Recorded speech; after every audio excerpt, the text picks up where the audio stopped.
Once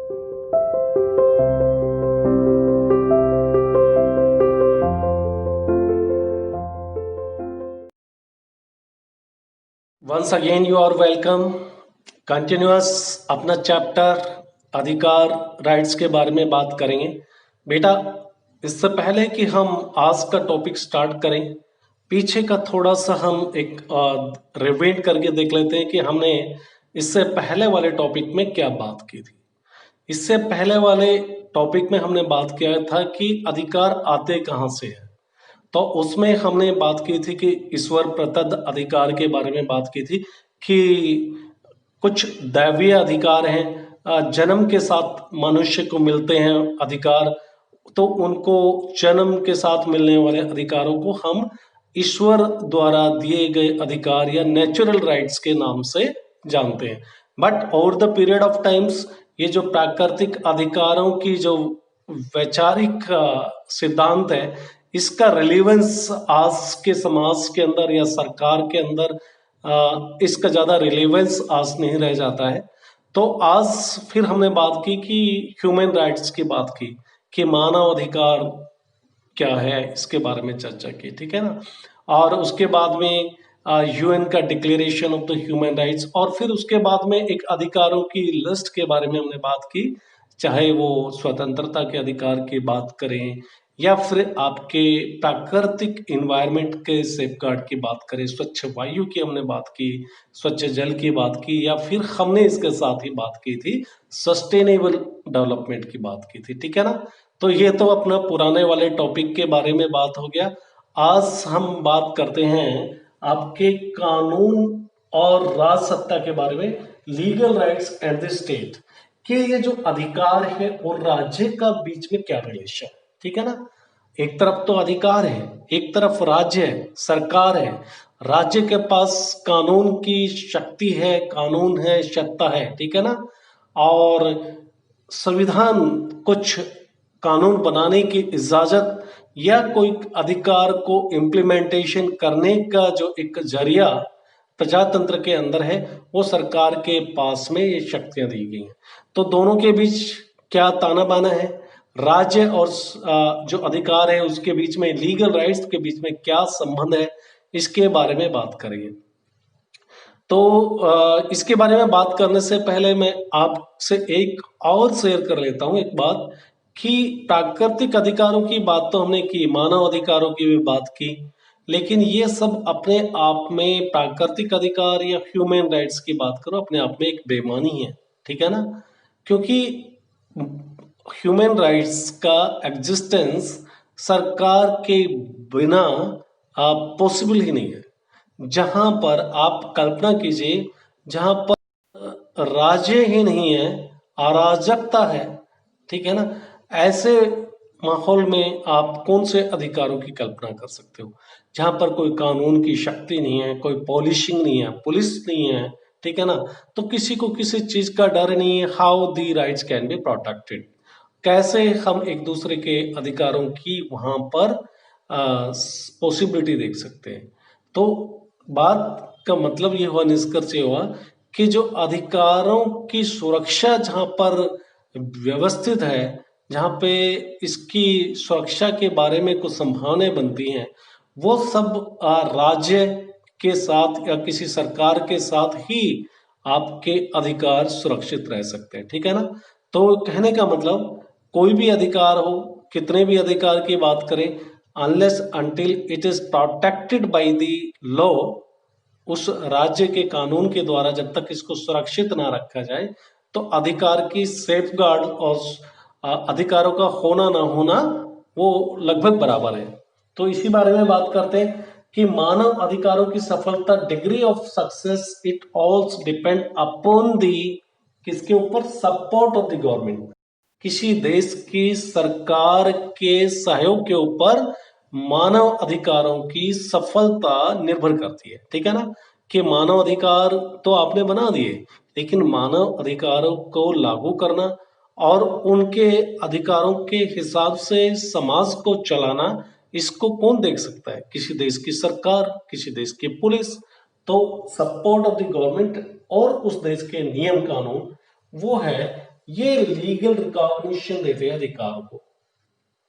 अब अधिकारों का देखो, बिल ऑफ राइट्स के बारे में आपने सुना होगा, जो इनिशियली भारत के अंदर भी हम भारत के बारे में जब भी हम बात करते हैं फंडामेंटल राइट्स की, तो वो हमने अपने संविधान के अंदर ही इनको एक प्रोविजन करके, व्यवस्था करके संविधान के अंदर ही हमने मौलिक अधिकारों को दे दिया है। कहीं कहीं पर जैसे यूनाइटेड स्टेट ऑफ अमेरिका जो बिल ऑफ राइट्स लेके आए, वो बाद में उनके संविधान को तैयार होने के बाद उन्होंने बिल ऑफ राइट्स के थ्रू इनको संविधान के अंदर जगह दी थी, ठीक है ना। बाद में यानी कि संविधान पहले बन गया, फिर बिल ऑफ राइट्स इंक्लूड किए गए। हमारे देश में ये इंश्राइन कॉन्स्टिट्यूशन के अंदर ही है संविधान। जैसा कि हम जानते हैं, देखो हम समझेंगे कि संविधान देश का सर्वोच्च कानून है। देश का सबसे बड़ा कानून, किसी भी देश का सबसे बड़ा कानून क्या है? वहां का कॉन्स्टिट्यूशन। अगर किसी देश के कॉन्स्टिट्यूशन में ही हम अधिकारों को इंश्राइन कर देते हैं, कॉन्स्टिट्यूशन के ही अंदर अधिकारों का बारे में विवरण दे देते हैं, डिटेल्स दे देते हैं, तो वो सबसे बड़ी ताकत बन जाती है उन अधिकारों की सुरक्षा की, ठीक है ना।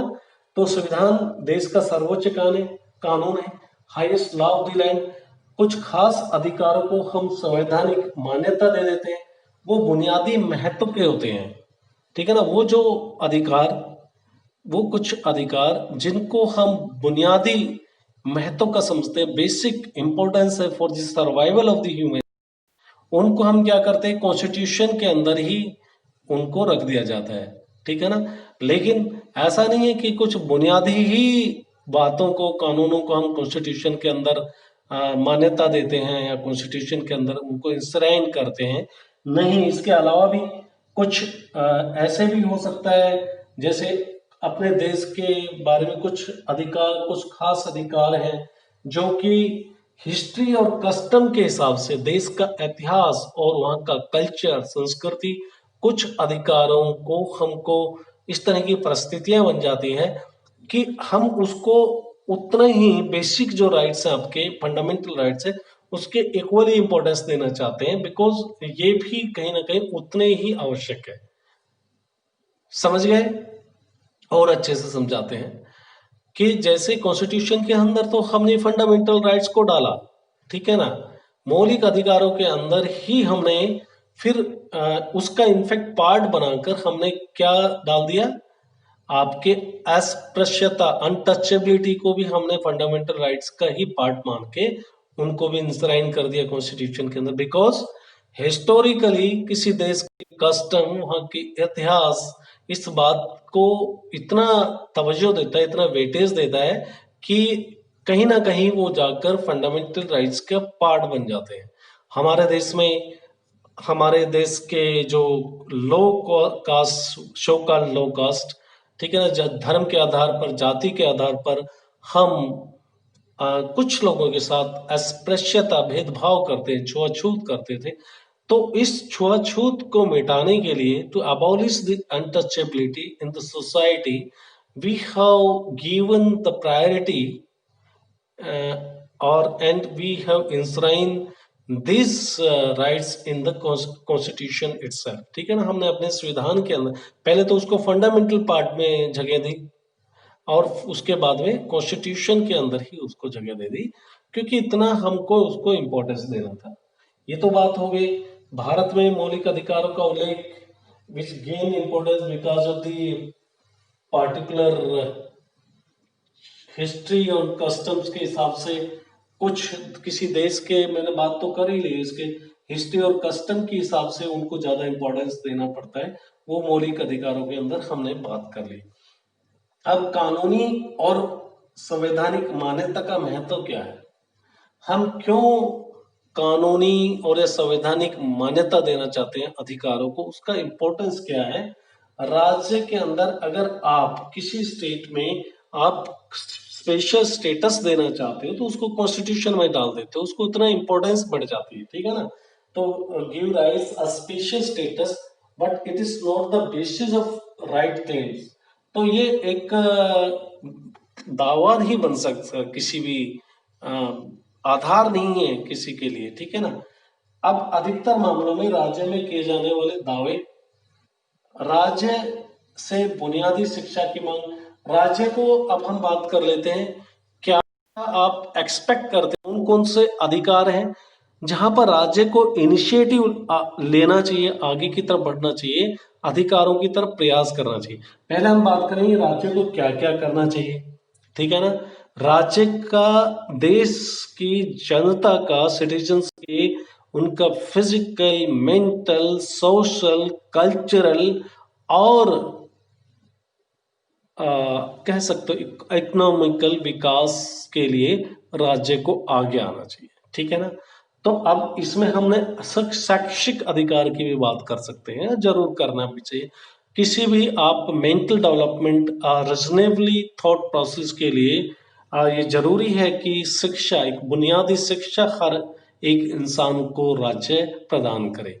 अब वैसे तो राज्य के अंदर, समाज के अंदर बहुत सारे इंस्टीट्यूशंस अपने आप आ ही जाती है शिक्षा के क्षेत्र के अंदर, बट प्राइम रेस्पॉन्सिबिलिटी शिक्षा के महत्व को देखते हुए एक व्यक्ति के विकास के लिए शिक्षा का जितना महत्व है, उस हिसाब से this is the prime responsibility of the state. राज्य की ये जिम्मेवारी है कि शिक्षा के क्षेत्र में कुछ काम करे, और प्राइमरी एजुकेशन एटलीस्ट, जैसे कि अपने भारत में एक इसको कंपल्सरी किया हुआ है प्राइमरी एजुकेशन, जो 14 साल तक के बच्चों के लिए शिक्षा मिले, ठीक है ना। शिक्षा के क्षेत्र में बहुत सारे प्राइवेट इंस्टीट्यूशंस वगैरह काम कर रहे हैं, लेकिन primarily this is the responsibility of the state to provide free basic education to every student, every child of the country, ठीक है ना। तो ये तो बात हुई क्या करना चाहिए। और जीवन जीने का अधिकार राज्य का, this is the also the one of the top priority the state should give. वो है कि राज्य को सबसे ज्यादा महत्व देना चाहिए, किसको, जीवन जीने के अधिकार को राज्य को इंपॉर्टेंस देना चाहिए। जीवन जीने का अधिकार का मतलब मेरे को लाइवली जीने का अधिकार, राइट टू लाइफ दिया है, तो इसका अर्थ ये हुआ राज्य को इस तरह का एक वातावरण, इस तरह का इन्वायरमेंट बनाना चाहिए कि हर आदमी अपने अपना जीवन अपनी मर्जी के हिसाब से जी सके, उसको किसी दूसरे से खतरा ना हो। तो उसके लिए राज्य के पॉलिसिंग, सुरक्षा के इंतजामात करने चाहिए। साथ ही कोई दूसरा अगर किसी के साथ उसकी जान के लिए खतरा बनता है, तो here the state should come forward, राज्य को आगे आना चाहिए। और ऐसे राज्य का कर्तव्य है कि इन लोगों को जो दूसरे की जान के लिए खतरा बनते हैं, उनको दंडित किया जाना चाहिए। ये भी राज्य की रेस्पॉन्सिबिलिटी है, ठीक है ना। ये बात समझ में आ गई। जीवन जीने का अधिकार का मतलब ये नहीं है कि फांसी ले लेना, जीवन को डिग्निटी के साथ, रिस्पेक्ट के साथ जीना है। और डिग्निटी, रिस्पेक्ट के साथ में आपके जीवन की सुरक्षा की रेस्पॉन्सिबिलिटी भी राज्य की है। राज्य को सुरक्षा के लिए, प्रोटेक्शन के लिए, सेफगार्ड्स के लिए, सभी के लाइफ को सुरक्षित रखने के लिए कुछ कार्य करने होंगे। और जो कहीं पर इस दिशा में किसी के जीवन के लिए खतरा बनते हैं, उनको दंडित किया जाना राज्य की रेस्पॉन्सिबिलिटी है, राइट। तो अब बात कर लेते हैं राज्य को क्या नहीं करना चाहिए। ये तो बात की राज्य को बुनियादी शिक्षा हमको देने का प्रोविजन करना चाहिए, जीवन जीने का अधिकार है सभी को, तो उनकी सुरक्षा के लिए करना चाहिए। अब क्या नहीं करना चाहिए, व्यक्ति की स्वतंत्रता का अधिकार है। हर everybody is the right to freedom. और फ्रीडम में बहुत सारी स्वतंत्रता की हम बात करते हैं, लेकिन हम बहुत ज्यादा इसको डिटेल्स में ना लेते हुए हम बात करते हैं स्वतंत्रता की मतलब ये है कि व्यक्ति के व्यक्तित्व के विकास में जो कुछ करना चाहे, उसके बीच में कोई दूसरा उसको रोके ना, टोके ना, अनलेस अनटिल ये जो कार्य कर रहे व्यक्ति, इंडिविजुअल, वो किसी दूसरे के कार्य में बाधा ना डाले। तो जीवन की स्वतंत्रता की बात है, तो राज्य को फिर क्या नहीं करना चाहिए, किसी को भी अरेस्ट नहीं किया जाना चाहिए बगैर कारण बताए, बगैर कोई अपराध किए।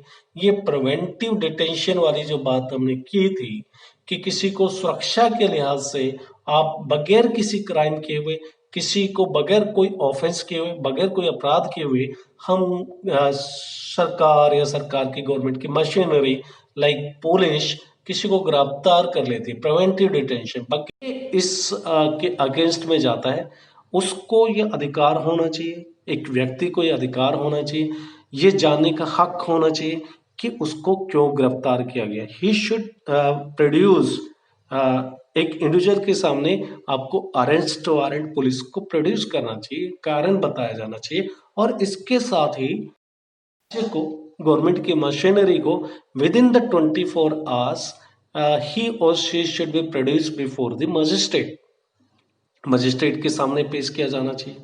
फिर किसी को अगर ऐसे गिरफ्तार भी कर लिया गया बगैर कारण बताए हुए, तो he should have the right to file the petition, या तो खुद या उसकी तरफ से कोई दूसरा एक petition under the provision of article 32 which gives the right to an individual to file a petition into the Supreme Court for habeas corpus, ठीक है ना।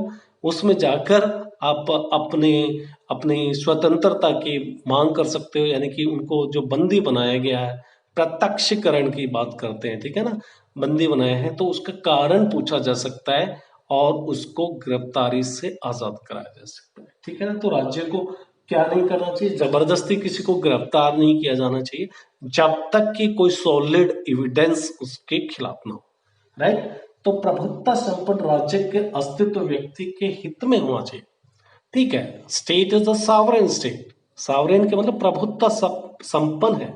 प्रभुत्व संपन्न का अर्थ हो गया उसके पास में पावर है, शक्तियां हैं, but that power, that source of power should be utilized for the welfare of the, for the protection of the society, citizens के सुरक्षा के लिए उस पावर का इस्तेमाल, सॉवरेनिटी का इस्तेमाल राज्य को, पुलिस को, राज्य की गवर्नमेंट की मशीनरी को उस प्रभुत्व संपन्न का इस्तेमाल अपने नागरिकों की सुरक्षा के लिए करना चाहिए। तो ये सब कुछ बात हुई हमारी कानून और राज्य सत्ता के बीच में क्या संबंध है, उसके बारे में आज के टॉपिक में हमने बात की, ठीक है ना। तो इसके बाद में आपके अधिकार वाले चैप्टर में बहुत कुछ नहीं रह जाता। अब हम इसके बाद में बात कर लेंगे नेक्स्ट वाली लाइव क्लास में, अधिकारों के प्रकार के बारे में बात करेंगे कि कितने तरह के आपके अधिकार हैं, और अधिकार के साथ में व्हाट आर दी रेस्पॉन्सिबिलिटीज, आपकी जिम्मेदारियां क्या है, ड्यूटी क्या है, उसके बारे में बात करेंगे, और इसी के साथ में आपका ये चैप्टर खत्म हो जाएगा, ठीक है। तो ठीक है, फिर दोबारा से मिलते हैं हम, तब तक के लिए goodbye, stay home, stay safe, thank you.